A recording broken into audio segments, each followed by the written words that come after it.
So, the big film from today, and it's unfortunate that we have to talk about Pixels. Yeah. Just so you know, Get your sides out. we put ourselves through a lot. Yep. For all of you listening, like last week was pretty bad. we do things that we're not proud of. Mm. We see things that we're not proud of. That sounds really bad. So, sometime in the future, when we've got families and children and wives, we will look back on these days, and there will be some times when we recognise that we've seen some films that are truly abominations. But we did it for you. For you. Because damn it. But we did it because we want to show you what you have to see and to avoid the worst of the worst. The idea of the show is to sort of help you decide what to go see. So we have to be, fully comprehensive. We've got to see the whole lot and help you make an informed decision. Because of that, because of our mission statement, we have to see some really, really bad stuff. And today is another one of those days. It is. Pixels is...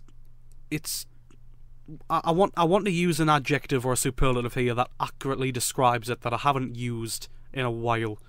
So I don't know. What's the I'm gonna go with cinematic lobotomization as a phrase. Damn. That's probably that. I like that. Yeah, that's a good one. So yeah, that's what I'm gonna go for. This feels like you're getting all of the intelligence in your head just cut off from whatever station in your brain sort of links happiness with actually enjoying a film that you're watching. I know what you mean. Yeah. Actually, quite proud of that one. Yeah, but it was fairly good. So, Chris Columbus, director, obviously, he's had a few good films under his belt. Did he write or? I mean, I don't think he directed The Goonies, did he? No, you were saying what was the film you were saying? Gremlins, yeah, of course, he directed that. Yeah, Gremlins. First two Harry Potters as well. Home Alone, as you said. Yeah, first two Harry Potters and Home Alone, which Liam said he does not like. I don't like Macaulay Culkin. I just don't like Home Alone. Shame. I'm sorry. Okay. I'm right. We've been through this before. Everybody knows Home Alone 4 is the best one. Yeah, exactly. Doesn't the kid is there a new kid in that one? Yes. Yeah. Oh God. I haven't actually seen it. I haven't seen the first three. It's so terrible. Of course. It's good though. Yes, of course. But obviously he's got some good films under his belt. This isn't one of them. Is there any particular reason why this may have been worsened or cheapened in any way? I wonder why. It's probably a certain person starting with A and ending with Damn Sandler. And that actually accurately describes my feelings of him as well. Damn Sandler. Yeah, because he is pretty much he is the acting equivalent of having an extra day off. Like, he is the acting equivalent of never coming into work on time. He is the acting equivalent of not actually caring about what your movie is, because he hasn't been in anything good since. I mean, I liked Funny People, like I said earlier on the show. I like, obviously, a few of his earlier films were pretty good. Happy Gilmore is a classic. The Wedding Singer's a classic. But, pretty much everything since then, his output has been horrendous. But, he's always had a bit of an iffy sort of role call. I mean, whether that's the fact that whether he chooses to produce these films with his Happy Madison production company, whether he stars in those films by choice, or whether he just generally has an involvement in these films, he doesn't really have a good output, and he is generally thought of as sort of just the bottom barrel cinematic dross. But I don't even think that would change in the future. Obviously, he's got that Netflix 4-picture deal that's coming out in the future with that new the Native American film that's had a lot of scandals recently. Obviously, people walking off set over certain racial aspects.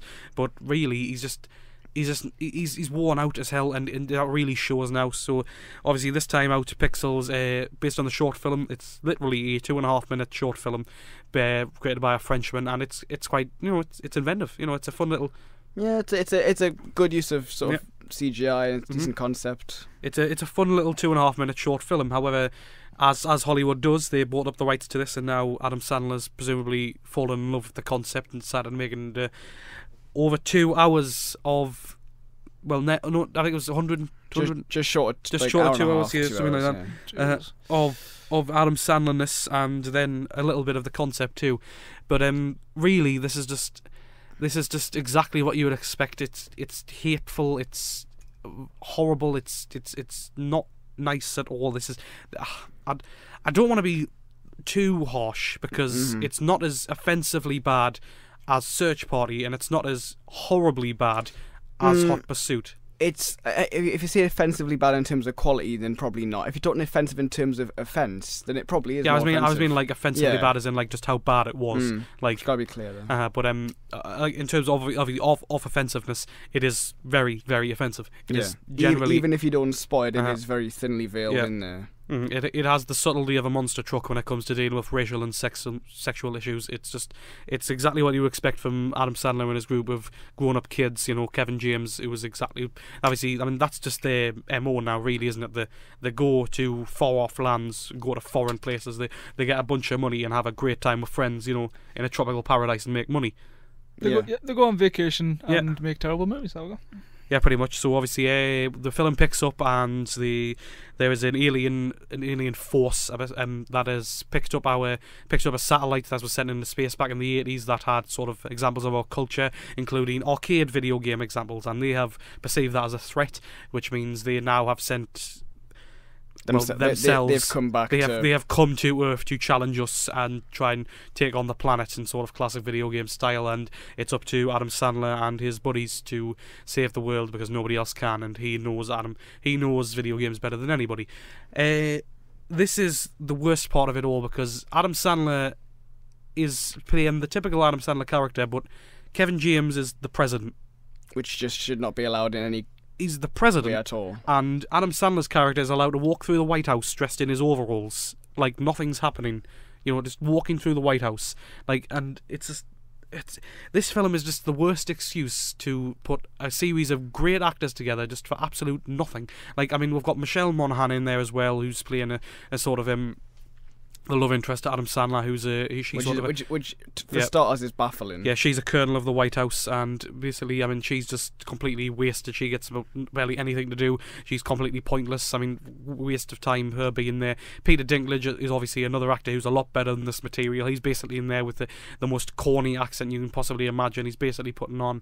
I mean, it's just so overacted and just really awful. You can tell in his eyes that he's just saying, I'm just doing this for the money. Just do it for the money, Peter. He really goes for it, and he really hams it up and chews the scene. No, he really goes for it, yeah. but I mean, he's clearly not having fun at all because this is just he can tell that he's trying to do his best, but I mean, it's just he's so far above this. But still manages to be terrible. Yep. Just because you're bigger than this doesn't mean you're good. Sadly, this isn't above Sandler and James because they have just. It's absolutely dreadful because they have absolutely nothing to bring because Adam Sandler and James's character are so intensely unlikable and just so completely they're just the Adam Sandler and Kevin James character. You've got the plucky, you know, down on his luck Adam Sandler who's he's not having much fun in his life, you know, he's got to come against the odds, and then you've got loud, brash, obnoxious Kevin James, you know, playing his Paul Blart Mall Cop, you know, pretty much every one of his films just playing that same character and just being as loud as possible. Mainly, most of his comedy is physical or reacting to things, you know, making loud noises, just like Josh Gad, who rounds out this group of ragtag misfits, I guess, like way to put it, who he plays. Obviously, they're all sort of classic video gamers, and that's how they know to defeat the aliens, because the aliens are taking on the forms of these classic video games. And he's sort of, I mean, that's the big thing about this. They never follow up on any of the plot threads that they lead for these characters. You know, there's the whole thing about Peter Dinklage being in prison. Why do we care about that? Josh Gad's a conspiracy theorist, apparently. Why do we care about that? You know, how is Kevin James best friends with Adam Sandler as he's the president of the United States? Yeah, it's just it's a complete travesty and everything that it does. You just don't care. Josh Gad is there to scream and to shout and, you know, generally just be a big man baby, pretty much. You know, the film thinks that it's being nostalgic and overly nice towards, you know, 80s video games. It's like, oh, remember this game? Remember that game? That was a cool game. You have memories of that? And instead, exactly the same time, they're taking complete rips out of it. You know, they're trying to make it, you know, they're like, oh, look, nerds, you know, just it's not funny at all. They're completely, it's like the Big Bang Theory, essentially. You know, it's trying to play along with the joke, but it's clearly not. You know, it's clearly trying to be offensive towards it, but it's just it takes the fact that it's taken what was a perfectly adequate 2.5 minute short film that was decent and then just made something completely irrelevant and pointless out of it. They've not added much fresh to the concept at all. You know, they should have just left it as this short film. It offers nothing new or nothing fresh. The story is so hackneyed, you just do not care about it. You don't care about what's happening in the earth. You've got all these racial stereotypes in there. You've got people like Brian Cox and the girl of Kimmy Schmidt, I've forgotten her name again. Jane Krakowski. Yeah, exactly. Jane Krakowski, obviously, off 30 Rock as well, who's just they're there for like 2 seconds just to do any random stuff and then just leave the set. And the most crime of all, it's a comedy and it's not funny. And that's the problem. That is obviously it is a comedy that is not funny. It's got 1 or 2 laughs, and nope. I don't know. It's like 1 or 2 slight smiles. No. That's what I meant. Like, and that came from the fact that, it's horrendous. Like, that's the best way I can put it. Yeah, I'm not talking about this anymore. No, we're not. It is bafflingly terrible, and it's left me completely dumbstruck by just how uneventful. How can you make a film about video games as boring as this is? If you are looking for nostalgia and you want to be entertained by a video games related film, 2 years ago Wreck-It Ralph did it in a compassionate way it's not non-judgmental. It's just fun, entertaining, really well cast, and honestly, far better use of your time. Do not see this. This is an absolute do not recommend. 100%. But I mean, that's the biggest crime above all. That it's a comedy and it's not funny, and it's trying to use the nostalgia to its advantage, but it's just not. It's just a complete. It's an abomination, nearly. Yeah. Pac-Man's a bad guy. Yeah, I know. Just the typical waiting for you to laugh, waiting for you to react to stuff, and then one of the stupidest ending to a film this year, and that's no understatement. Absolutely, the stupidest. Have we changed your mind about it, Joe? Do you fancy going to see it now? Nah. No? Sean Bean is in it. And I don't care if this is. It's not even a spoiler. You can't spoil this film. He doesn't die. With films like this, you just cannot spoil it. As Joe pointed out at another time, Sean Bean, when he doesn't die, you know it's bad. Jupiter Ascending. Yes. Bees recognise what.